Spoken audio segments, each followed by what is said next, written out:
And now, Diecast news and reviews on the Diecast Media Network.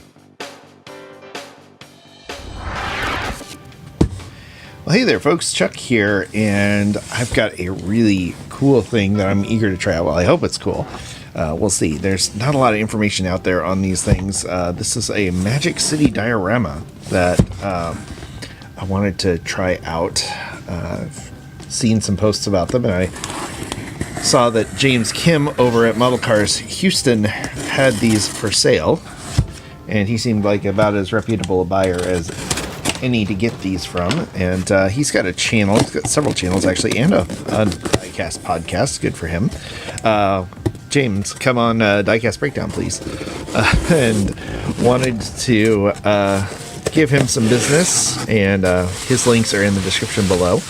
But wanted to do a little unboxing here and see what we got. All right, there is Model Cars Houston's business card and information. Text only, do not call that number. That's a very good thing to have on your business card. And it says, join the exclusive Model Cars Houston Facebook group. So, scan that. But, let's see. Oh, what else we got? Oh, bonus sticker. Looks like we got is that the Focus? ST-RS? Focus RS? That's what it is. Very cool. All right. Bring it on. The Magic City Diorama. So this one, I wanted to get the motel one, but unfortunately the motel one is not available right now. I'm hoping they'll reskin it and release it soon, because that one looks super cool. But this one is the Hobby Shop. I was intrigued by it, so we're going to do a real quick unboxing here, look at the pieces, and I might do an out-of-the-box stock build on this and then go back and detail it later. But we'll see what I got when I get out here. So, Magic City. Building CC model. I think they mean scene 164. Promising. Alright.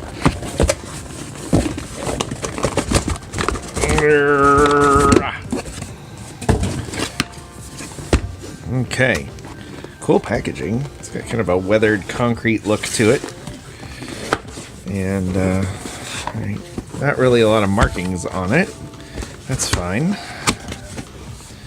So let's see what we got. We got some, looks like we got some acrylic here. Some acetate looking stuff. So it looks like this is actually, it's 2D kind of photorealism. So it was kind of hard to tell from the photos. So looks like these pieces are a little more simple. That could be a pro and a con. It's nice because it does look like this actually has a really good detail already in place. There's good texture. There's good detail there, but it is two-dimensional. So these will probably look a little better in photos than in person. So let's see. This area looks kind of promising. So this is a little more assembled than I thought it would be. So that's, again, not a bad thing. Decals are already applied. The brush and ivy type stuff is already on there. It is assembled and detailed. So that's nice. I do think this could certainly benefit from a black wash to help some details stand out. I love the curtain details added to the acetate in the back there. So, and there's kind of a, looks like a Tamiya display image on the back there. Got your little battery pack. So there's some LEDs up in here. Looks like those may have gotten knocked loose. Just fix those as well while we're working on stuff. But for now, looks pretty good. So this is a sticky thing. So this was probably originally supposed to be like that. So it's okay. These things get shipped from across the country, across the world, not across the country. Well, and across the country, because Houston isn't exactly next door to Florida. So let's see. We got a little baggie of details too. So let's get started on those. Lots of cool little greebles and baubles, it would seem. So that's cool. And there is some nice detailing here. There's already like some weathering and some drips. And is that, yeah, that's 3D. So that's cool. So you got a little details there. We got some, looks like we got some decals for boxes. Very cool. And some 1/64 scale rubber tires. Wingy wingy. And this looks like some simulated model kits and a vending machine. That's very cool. Nice to have 1/64 scale versions of scale model kits up. Looks like one of them got knocked loose. That's easily fixed. Oh, they are just kind of glued on there, so that's gotta watch out for those. So, and there's a. This looks like it would be a cabinet. So it's got countertop and space in there. I don't know what these little pieces on the side are. It's supposed to be screens or something. I don't know. I'm looking. I don't see instructions in here. I guess they assume that you can figure out how to do it yourself. Which is fine. I enjoy a challenge. I am a relatively proficient model builder, so I should be able to figure this out.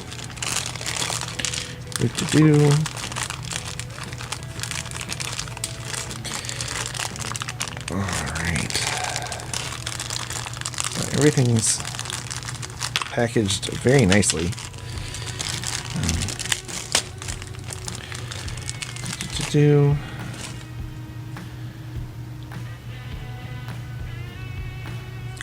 Kind of an outdoor scenic thing.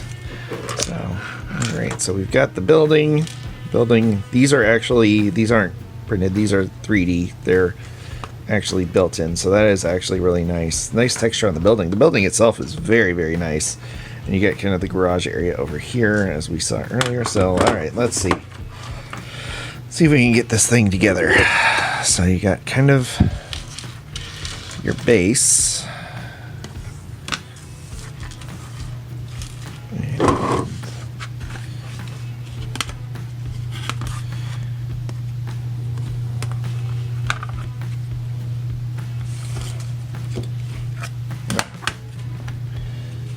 Here we go. Okay, so that will need to be attached. And we got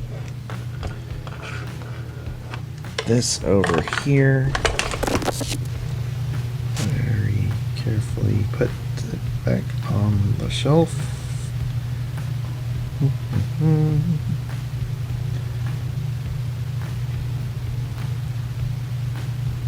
There we go. Got the big guns here for this repair, and while that's happening, I'm gonna use the gel CA glue to hold the two base pieces together.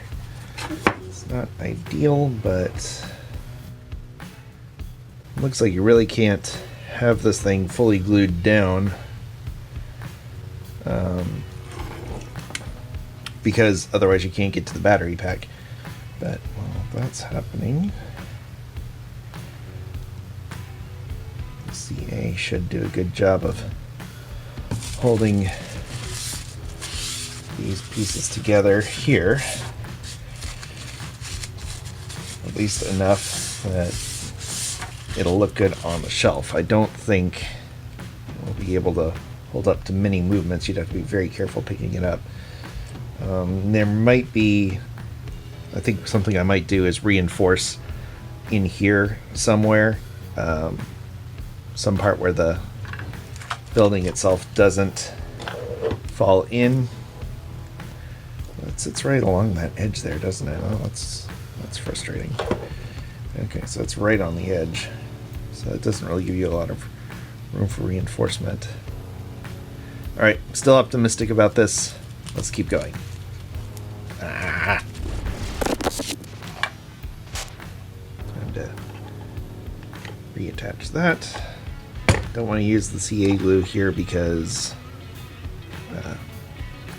there's clear acrylic near here and I don't want to haze it with the CA glue, so we'll just put a dab of that in there. That should hold that in place. This thing had some sticky stuff on the back, but I'm not really sure why. It doesn't really... I guess maybe you could have it so it was up in here, and then you could just detach as you want. Let's try that. This area over here doesn't really show anything. And we'll just put that in there so that way you can change the batteries out. And then when you're done, just kind of slide and snap in place there. Get my batteries in. Let's see what it looks like. Alright, I see you. So I'm going to turn my main lights out. We'll see how this looks. The glue should be dry enough that I should be able to slide this in and snap.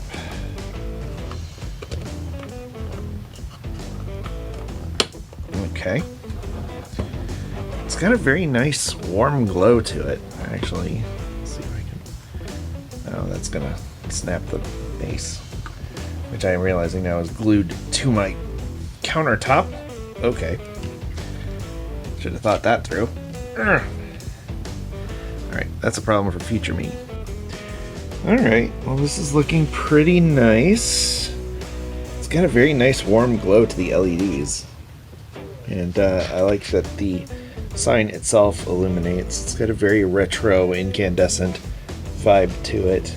And the light box up here does give a nice illusion to like an old school fluorescent backlight. So, alright, I'm getting back on board with this thing.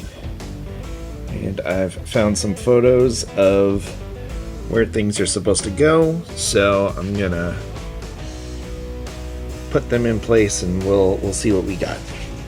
I will point out that I really like this air conditioner. It's very nicely detailed. You got that little fan hint back there behind the grill. I think that's a very nice detailing. Little Mitsubishi logo, very cool. So that guy goes over here. So I'm gonna just get some CA glue and attach that.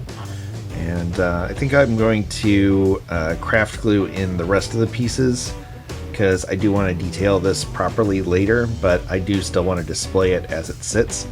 So I'm gonna use some craft glue to hold things in place, which will just kind of tack it in place for now, and I can go back later and take it out without damaging anything. I got my craft extreme school glue here. So and my little catch bin over here. And start getting things put in place. Ooh, too much.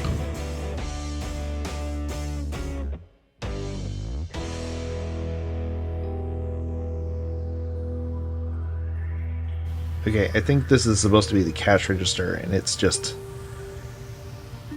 down there on the side for some reason. So I'm pulling this off. I'm going to glue it on up here so it looks more like a cash register. That would be the front. Oop. Yeah, because back here looks kind of like drawers and stuff. So I'm going to glue that guy on here. And just kind of put everything in place, more or less. I think I'm going to have to tack him to the floor, because I don't really see anywhere in here it's supposed to fit. So this thing I can at least tack on here, and I can use that back area. Will be my tack base for that. I'm just going to put a little bit in because I want just enough to keep it from slipping out and wobbling around when I put this thing in place. So, flush to the ground.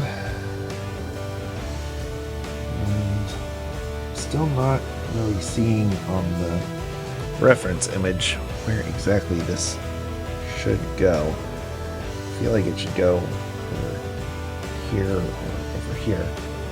But that's the beauty of the kit, right? You can put it wherever you want it to be. So we've got this other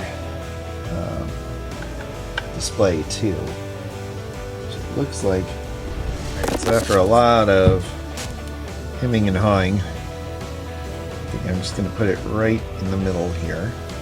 Here's a little indentation.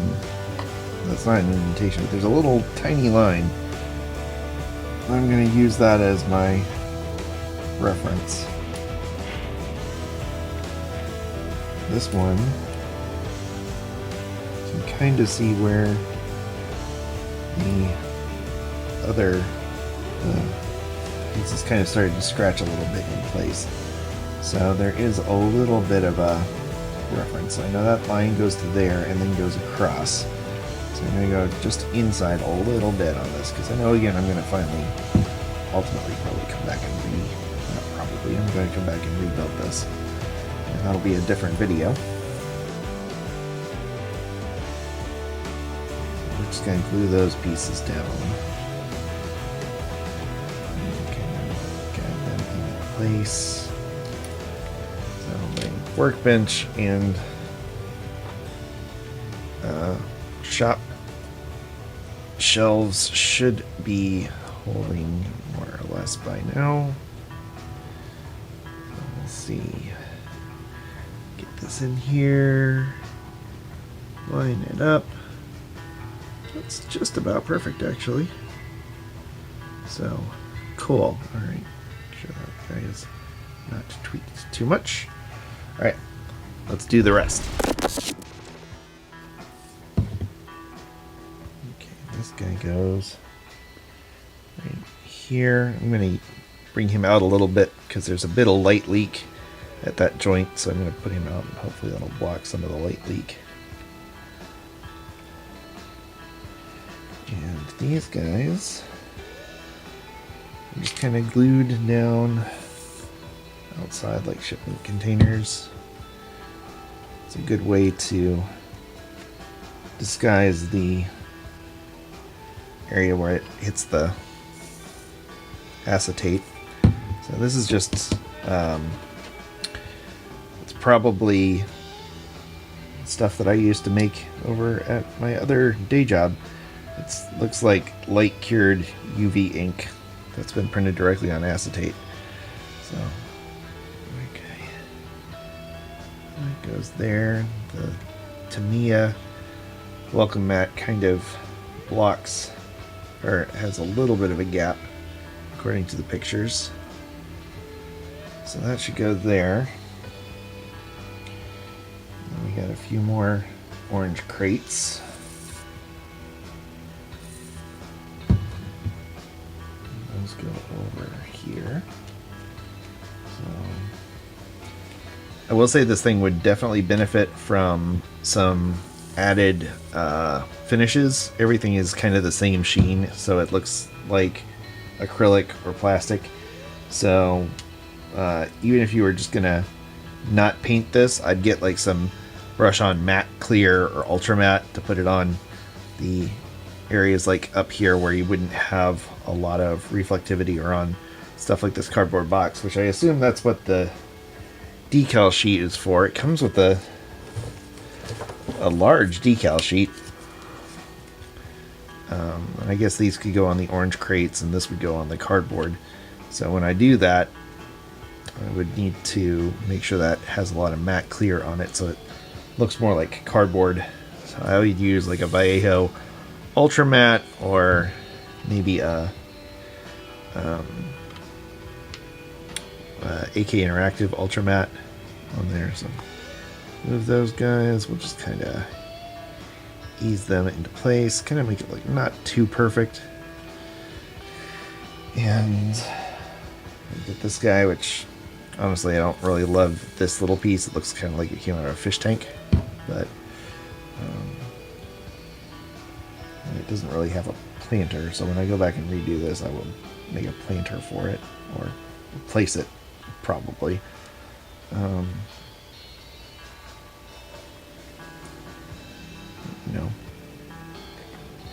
And there's this piece over here, which I think this looks a little different from... Oh, no, that piece is this piece over here on this side of the garage. We've got this bit, which seems like it should fit flush against the building. It actually is lifting it up slightly. Not ideal.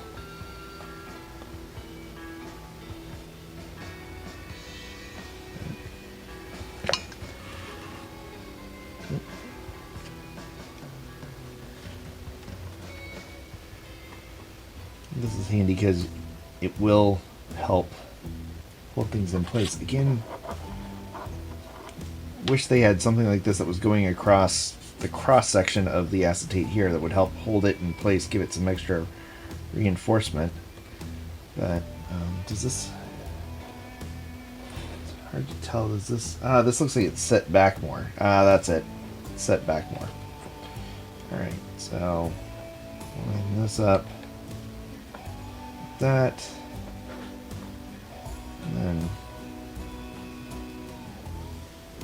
feels like this should be right up against this curb here, but doesn't want to go there. So you know what, I'm not going to fight it. I'm just going to glue it into place back here and use that as a reference register for... I'm going to put some glue in these holes here because there's a piece that sits down on there. So I'm going to just use that, flush up against the back wall. Use that to be a guide for the building. Because again, you can't glue the building down because otherwise you wouldn't be able to change out the batteries on the piece when the batteries die, or turn it on and off either. Alright, gotta find the blue. There he is.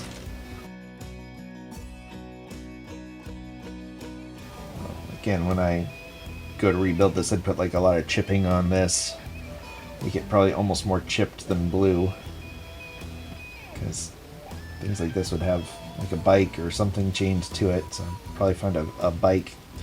There's a Hot Wheels fantasy car that has a bicycle in it.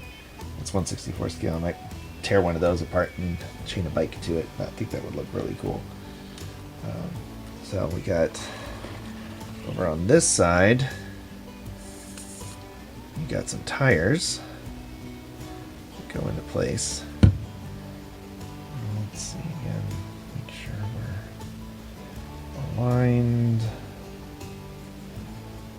I'm using this mat here as an alignment register. And so we'll basically just use these pieces as things to hold the building in place. A little unevenness to the stack because nobody stacks tires perfectly.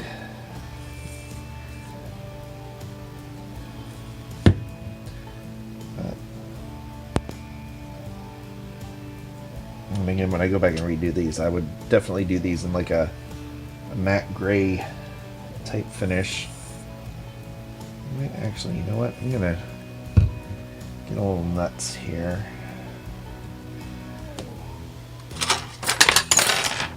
And put a couple of tires, because it comes with 5. So I'm gonna put a stack of 3 out here, and I'll do a stack of 2 in there. Just to kind of mix it up and give me an extra internal register. to line things up against. So let's see, I'll just kind of do that right there. Introduce a little chaos to the scene. And again, not doing this for permanent, doing this just kind of to see how this all shakes out. Now, this guy, alright, there's one little tiny image of this guy. There's, again, I don't know why this would not come with instructions. That is quite frustrating. Even just like a basic layout thing.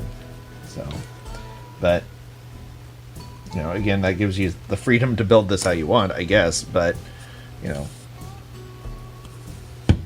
I think for the novice builder, it would have been handy to have a little extra assistance. There's really only a hint of where this thing goes, so it could go flat like that. I don't think it does, though. I think it goes here. I'm using this line here as a hint, because this kind of looks like a hint, and because this building likes to be straddling things, frustratingly, I'm going to assume that they wanted this straddling this piece of acetate here. So, I mean, that would do it, you know. That would provide some reinforcement if I glued it across the top.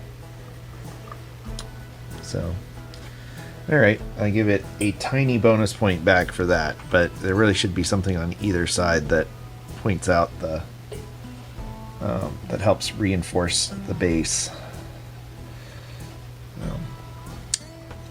Let's glue it down.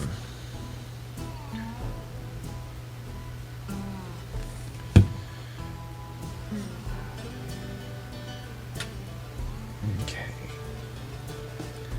So that sits nice.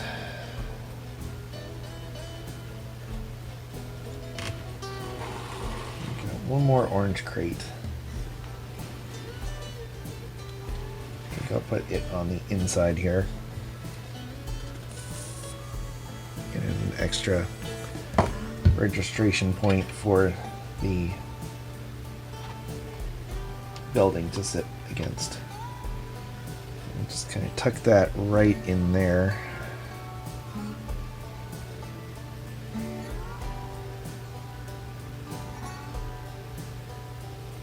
Okay. I think that's everything. So again, I'll do the decals when I do the actual build of this thing, but I think it's ready to display as is. So I'm gonna get a couple of cars and we'll take a final look at it. Alright, here we go. Everything is in place. Glue is still setting. There it is. Take a look around here. Got a few cool cars. That one, the blue one, is courtesy of Mr. David Johns. David of Twice Diecast. And I found some appropriately JDM vehicles to set the scene, but I think this thing really shines in the dark. So here we go.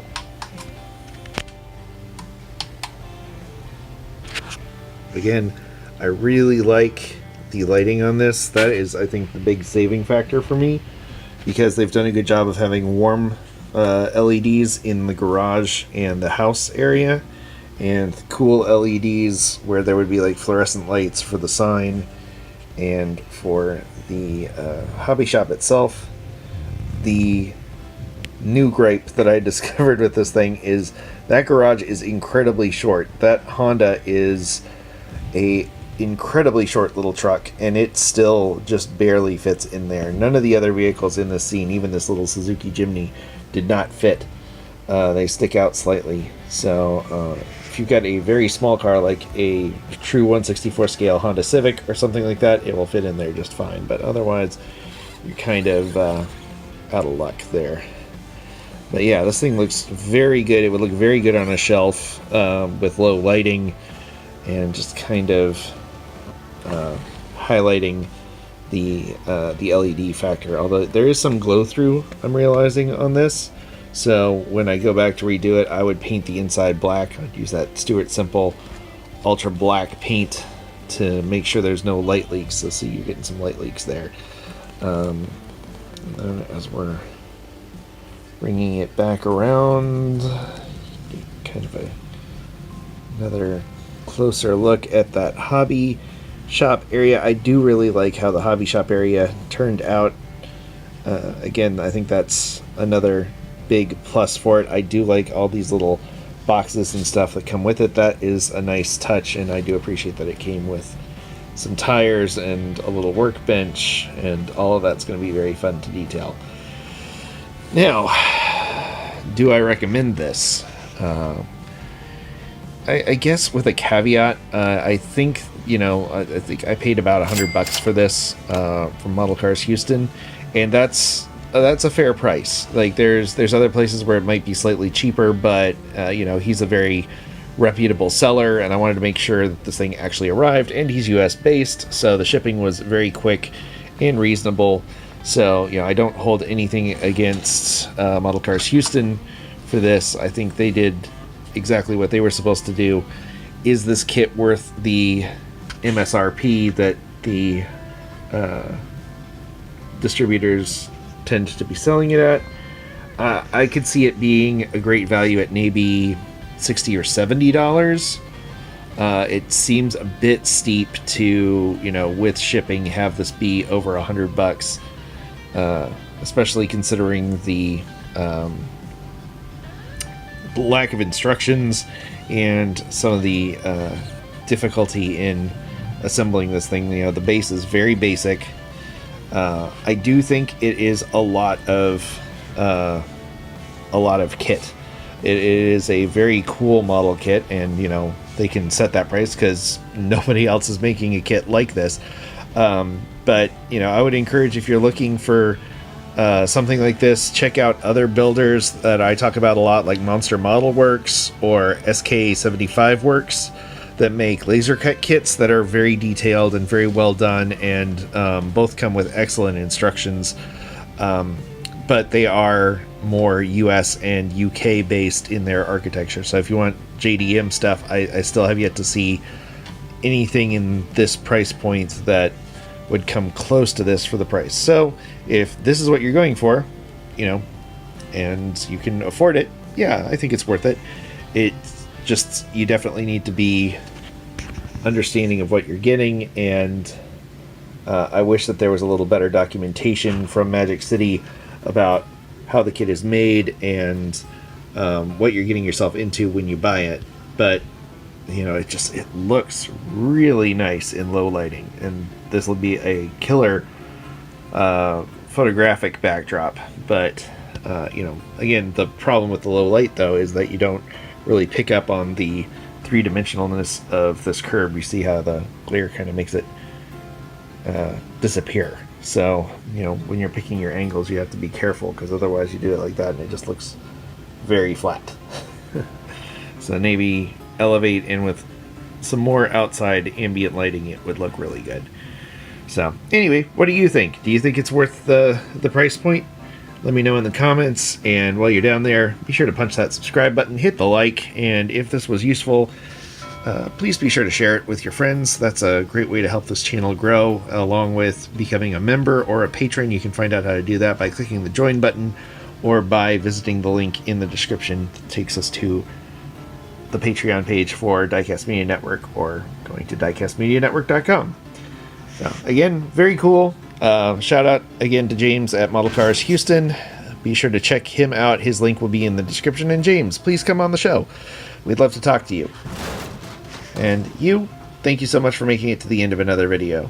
As always, I want to thank you for coming along with me for the ride. So until next time, stay fresh, cheese bags.